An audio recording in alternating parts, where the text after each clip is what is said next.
Good afternoon, everybody. Cam back here. Time for Monkey Part 2. Graham's waiting for me to get back on this little thing. It's so easy to move around.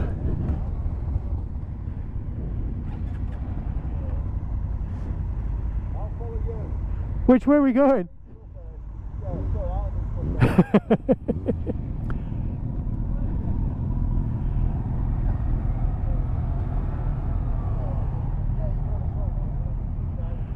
Graham's leading the way this time, but I've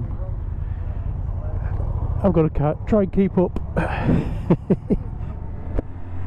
And off we go again. Back on Kong. What's the one-eyed minion called? Said to Graham, you should call this one after the minion with the one eye because of the colour and the single headlamp, and Kong. I can't remember what that minion's called. I know it's not Bob, but it would lead to a name something like Bob Kong. I'm already grinning again. I said I'd try and talk about the bike a bit more in this one, which might be difficult because it just feels so silly. It's brilliant. Alright, let's try and talk about the bike then. Normally when you're talking about bikes, power is one of the first things that come up, and as I mentioned in the previous video, it's got 9 horsepower, which is not a lot, and I don't know what the torque is, but it's not a lot. Certainly I can't imagine it going through chains particularly quickly, and I can't imagine you're going to be doing many burnouts and getting through rear tyres very quickly. I wonder how much the tyres cost. They're very small.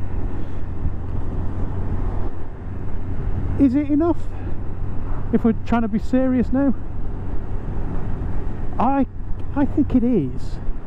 I can imagine if I was 17, I'd want another whatever you're allowed to have. I think you're allowed to have about 10 or 11 horsepower, I think, as a 17-year-old.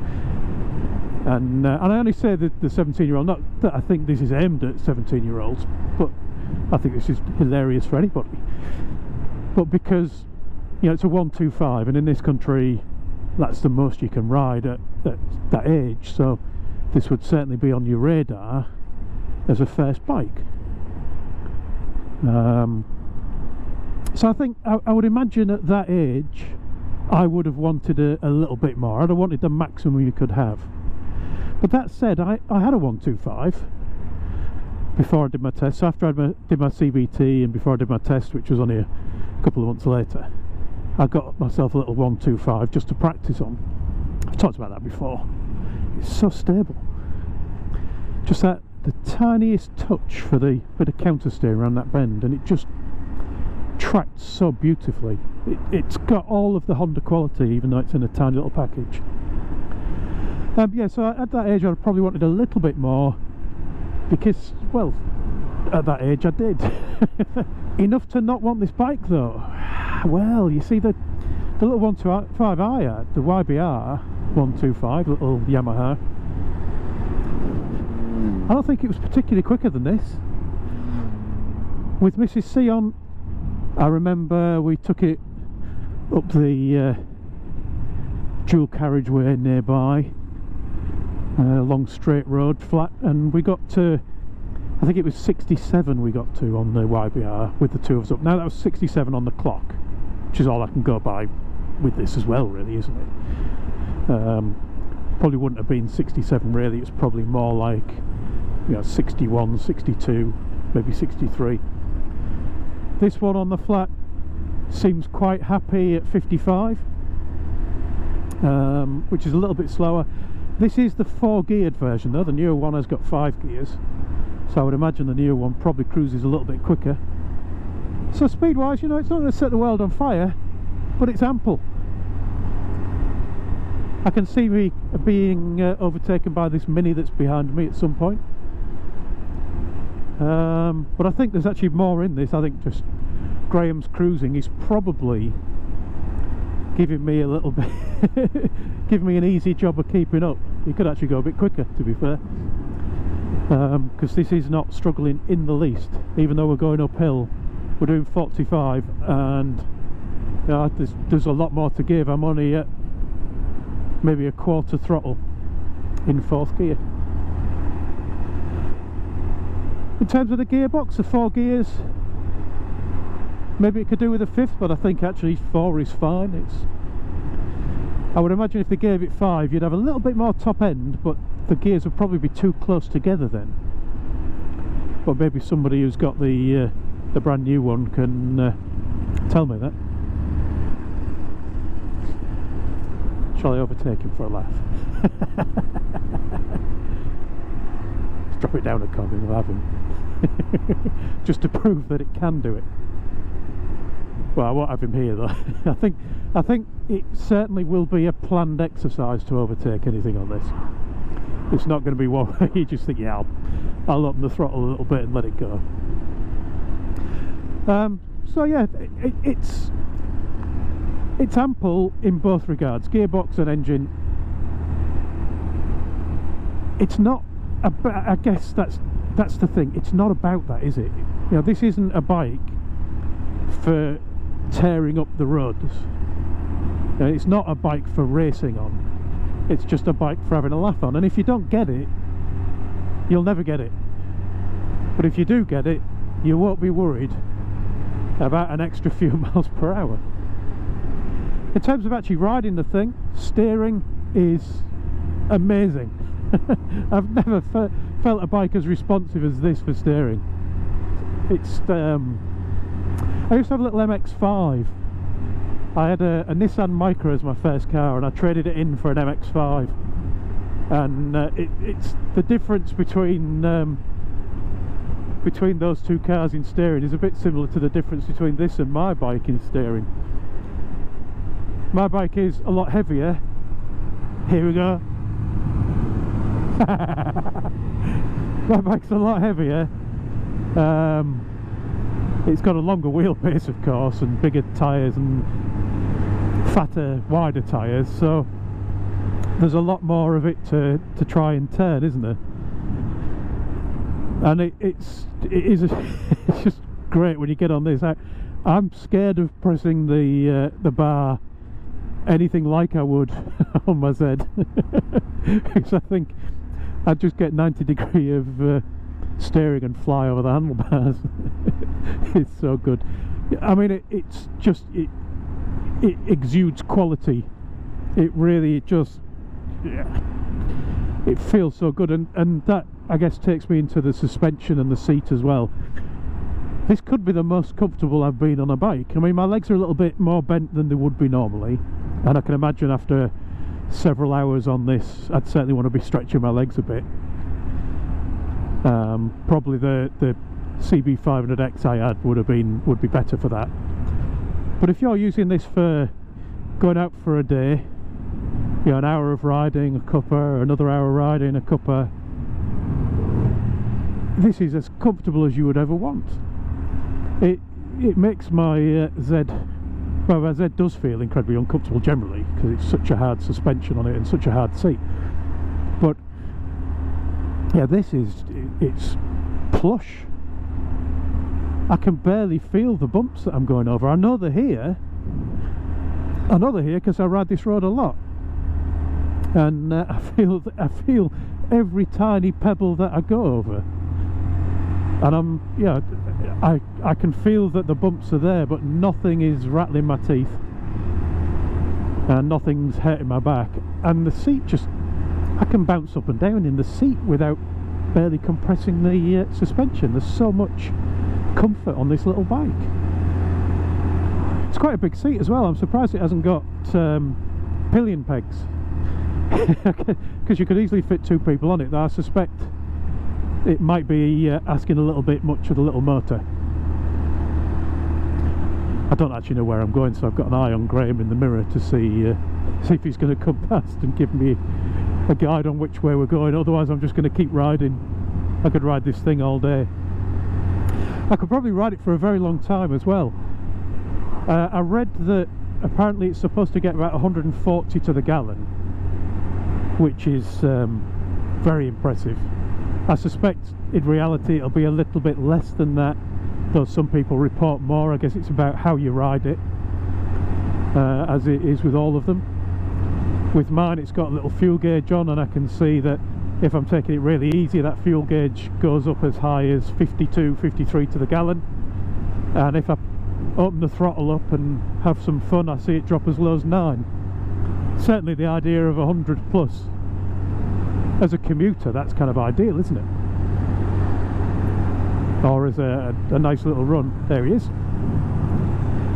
Take my position back. So apparently you'll easily get 200 miles out of a tank, which I've never managed on my Quack. So it's frugal as well, just little sips, little sip of fuel for a lot of fun. It's not about miles per gallon, no, is it? It's about smiles per gallon, and this is giving me a lot of them. Heck of a lot of them. What else do you normally talk about on a bike then when you this is not a review, but first impressions? Visibility out the old mirrors there. It is quite a small bike, and it's quite narrow bars, as you can see. I mean, probably not narrow compared to a Super Sports or something, but compared to something that would have this kind of arrangement of bars normally, it's quite narrow. So the mirrors are out on these big stalks. Fairly solid. There's nothing in there to stop them vibrating, but because the bike is so stable, there's not actually a lot of vibration in there. You probably ought to tell that from looking through the old camera lens. Go past the monument. So really easy visibility at the back. They could do to be a little bit wider, I suppose, but then, you know, they're as good as mine are on the Kawasaki, and I can see quite nicely behind me on the right hand side more than the left. I can see a lot more of my arm on the left hand side than I can on the right, so I have to do the standard kind of tuck your wings in to look past, but I'm used to that. Certainly nothing that I would say was a bad thing. What else can you say, really? As Graham has pointed out in his videos, it could do with a clock on it, so he's put a clock on it. He's already started with his accessories. He's a sod for that, is Graham. He loves his accessories.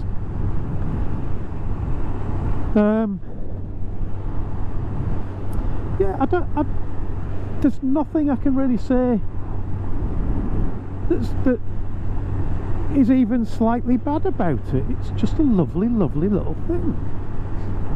If I was being ultra critical, I would say that the Speedo's a little bit dark, but it's not so dark that it's a problem. And I mean, look at the big number on it, 53, 54. It's got more. It's definitely got more than that. Yeah, let's get the 60. There you go. So we've got a bit of a downhill stretch here. See if we can see how fast I can go. Graham says he's had it to 60. 64, 65. And it's so comfortable. It's just, it's brilliant. What a brilliant little thing. I've got, absolutely nothing bad to say about it. The things I said at the beginning about, it could have a little bit more power maybe, or if I was 17 I'd want a little bit more power. I don't know which way I'm going. I'm going left apparently. I can see his indicator. A little bit more power and whatnot. That's not that it needs it. And, for what it's for, I wouldn't do anything to add more power to it now that I'm 50. 50 going on 6. I would definitely not need it now. It would be just the 17-year-old in me at that point would have been bothered. I think it's got a great little bit of power for what it is. It's definitely quick enough. It's one of those things where you see such a small amount of horsepower and you think, is it going to be that you're just forever worried about somebody coming up behind you and tipping you off the bike, and then you end up doing that thing, don't you, where you sat over here in the gutter rather than where you should be. But I haven't felt that once. There's nothing about this bike that makes me remember it's small. Small but perfectly formed. So I would adjust the clutch a little bit though for my little fingers. I think that's the only thing I would do with this, is probably swap the levers.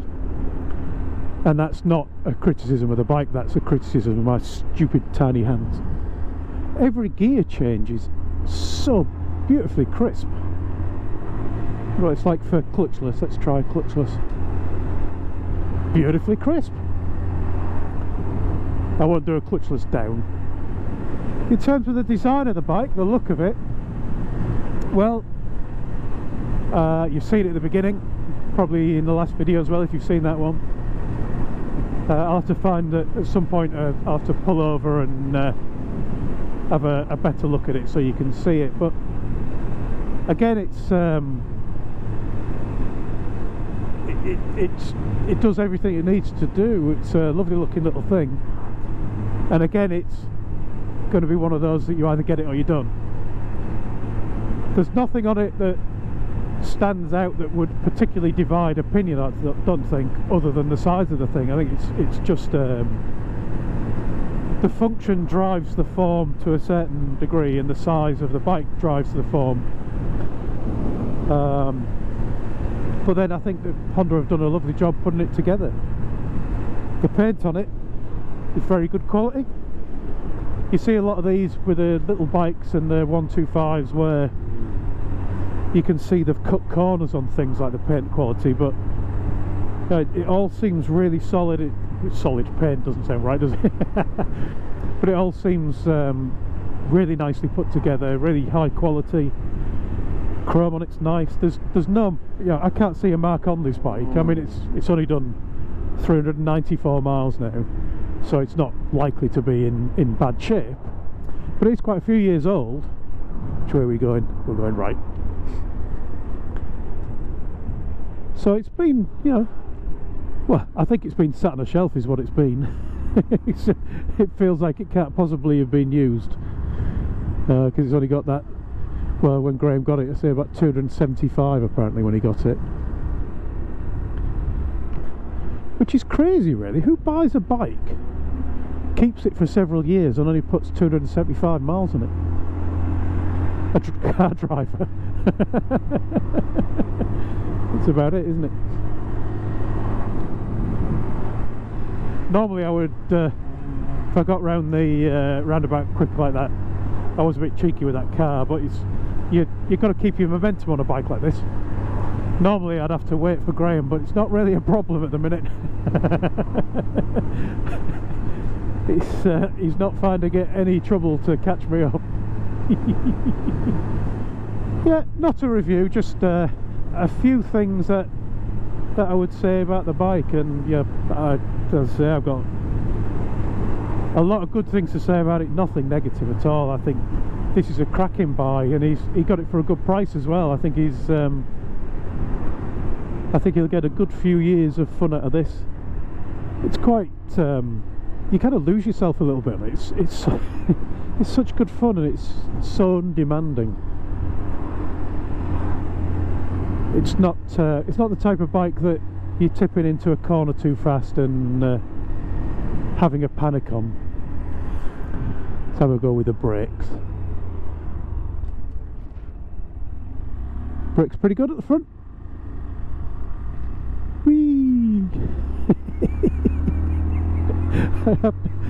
I didn't plan on saying that, it just came out. Whee!